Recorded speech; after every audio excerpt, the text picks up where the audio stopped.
Francisco Cândido Xavier. Os Mensageiros, segundo livro da coleção A Vida no Mundo Espiritual, ditado pelo Espírito André Luiz, capítulo 35, Culto Doméstico. Nas primeiras horas da noite, Dona Isabel abandonou a agulha e convidou os filhinhos para o culto doméstico. Notando o interesse que me despertavam as crianças, Aniceto explicou: as meninas são entidades amigas de nosso lar, que vieram para serviço espiritual e resgate necessário na terra. O mesmo, porém, não acontece ao pequeno, que procede de região inferior. De fato, eu identificava perfeitamente a situação. O rapazola não se revestia de substância luminosa e atendia ao convite materno não como quem se alegra, mas como quem obedece. Com tamanha naturalidade, se sentaram todos em torno da mesa, que compreendi a antiguidade daquele abençoado costume familiar. A filha mais velha, que atendia por Joaninha, trazia cadernos de anotações e recortes de jornais. A viúva sentou-se à cabeceira e, após meditar breves instantes, recomendou à pequena Nelly, de 9 anos, fizesse a oração inicial do culto, pedindo a Jesus o esclarecimento espiritual. Todos os trabalhadores invisíveis sentaram-se respeitosos. Isidoro e alguns companheiros mais íntimos do casal permaneceram ao lado de Dona Isabel, sendo quase todos vistos e ouvidos por ela. Tão logo começou aquele serviço espiritual da família, as luzes ambientes se tornaram muito mais intensas. Profunda sensação de paz envolvia-me o coração. A pequena Nelly, em voz comovente, fez a prece: Senhor, seja feita a vossa vontade, assim na terra como nos céus.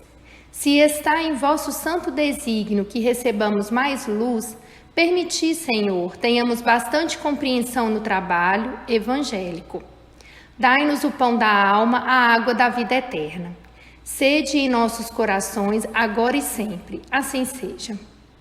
Dona Isabel pediu à filha mais velha lesse uma página instrutiva e consoladora, e em seguida algum fato interessante do noticiário comum, ao que Joaninha atendeu, lendo pequeno capítulo de um livro doutrinário sobre a irreflexão, e um episódio triste de jornal leigo.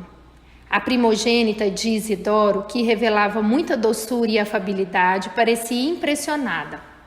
Tratava-se de uma jovem de bairro distante, vítima de suicídio doloroso.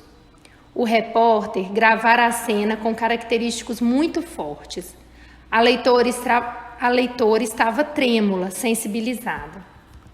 Assim que Joaninha terminou, Dona Isabel abriu o Novo Testamento como se estivesse procedendo ao acaso, mas em verdade eu via que Isidoro, do nosso plano, intervinha na operação, ajudando a focalizar o assunto da noite.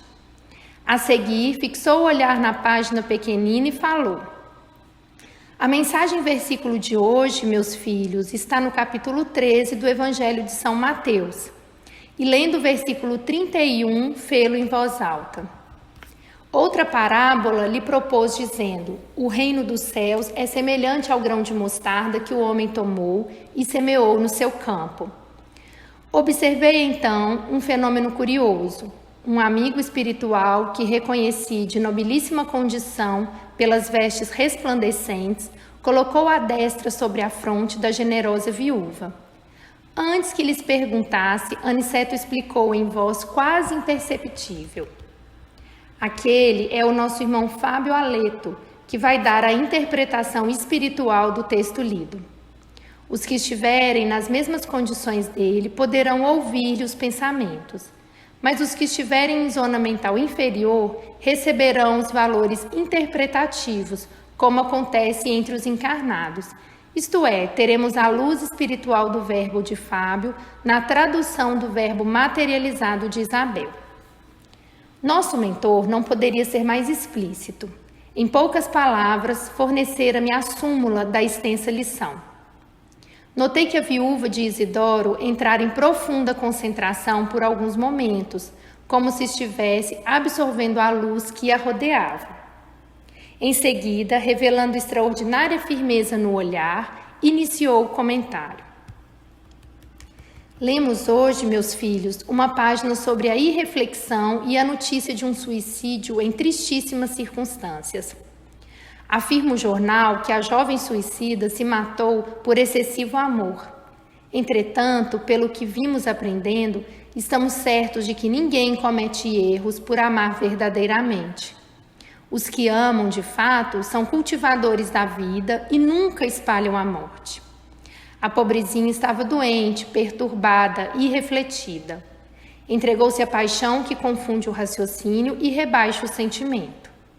E nós sabemos que da paixão ao sofrimento ou à morte não é longa distância. Lembremos, todavia, essa amiga desconhecida com um pensamento de simpatia fraternal. Que Jesus a proteja nos caminhos novos. Não estamos examinando um ato que ao Senhor compete julgar, mas um fato de cuja expressão devemos extrair o ensinamento justo. A mensagem evangélica desta noite assevera pela palavra do nosso Divino Mestre aos discípulos que o reino dos céus é também semelhante ao grão de mostarda que o homem tomou e semeou no seu coração. Devemos ver nesse passo, meus filhos, a lição das coisas mínimas. A esfera carnal onde vivemos está repleta de irreflexões de toda sorte. Raras criaturas começam a refletir seriamente na vida e nos deveres antes do leito da morte física. Não devemos fixar o pensamento tão só nessa jovem que se suicidou em condições tão dramáticas ao nos referirmos aos ensinos de agora. Há homens e mulheres com maiores responsabilidades em todos os bairros que evidenciam paixões nefastas e destruidoras no campo dos sentimentos, dos negócios, das relações sociais. As mentes desequilibradas pela irreflexão permanecem neste mundo quase por toda parte. É que nos temos descuidado das coisas pequeninas. Grande é o oceano, minúscula é a gota, mas o oceano não é senão a massa das gotas reunidas. Fala-nos o Mestre em divino simbolismo da semente de mostarda. Recordemos que o campo do nosso coração está cheio de ervas espinhosas, demorando talvez há muitos séculos em terrível esterilidade. Naturalmente, não deveremos esperar colheitas milagrosas. É indispensável amanhar a terra e cuidar do plantio. A semente de mostarda a que se refere Jesus constitui o gesto, a palavra, o pensamento da criatura. Há muitas pessoas que falam bastante em humildade, mas nunca revelam um gesto de obediência. Jamais realizaremos a bondade sem começarmos a ser bons. Alguma coisa pequenina há de ser feita antes de edificarmos as grandes coisas. O Senhor ensinou muitas vezes que o reino dos céus está dentro de nós. Ora, é portanto em nós mesmos que devemos desenvolver o trabalho máximo de realização divina, sem o que não passaremos de grandes irrefletidos. A floresta também começou de sementes minúsculas, e nós, espiritualmente falando, temos vivido em densa floresta de males, criados por nós mesmos em razão da invigilância na escolha de sementes espirituais.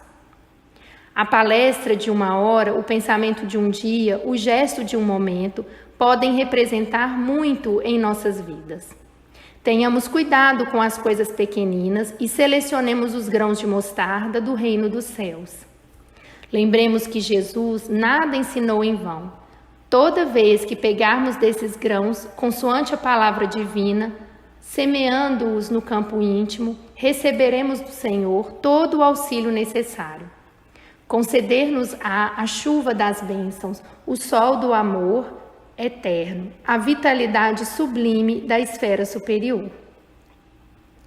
Nossa semeadura crescerá e em breve tempo atingiremos elevadas edificações. Aprendamos, meus filhos, a ciência de começar, lembrando a bondade de Jesus a cada instante. O Mestre não nos desampara, segue-nos amorosamente, inspira-nos o coração. Tenhamos, sobretudo, confiança e alegria. Reparei que Fábio retirou a mão da fronte da viúva e observei que ela entrava a meditar, como quem sentira o afastamento da ideia em curso. Havia grande comoção na assembleia invisível às crianças, que por sua vez também pareciam impressionadas.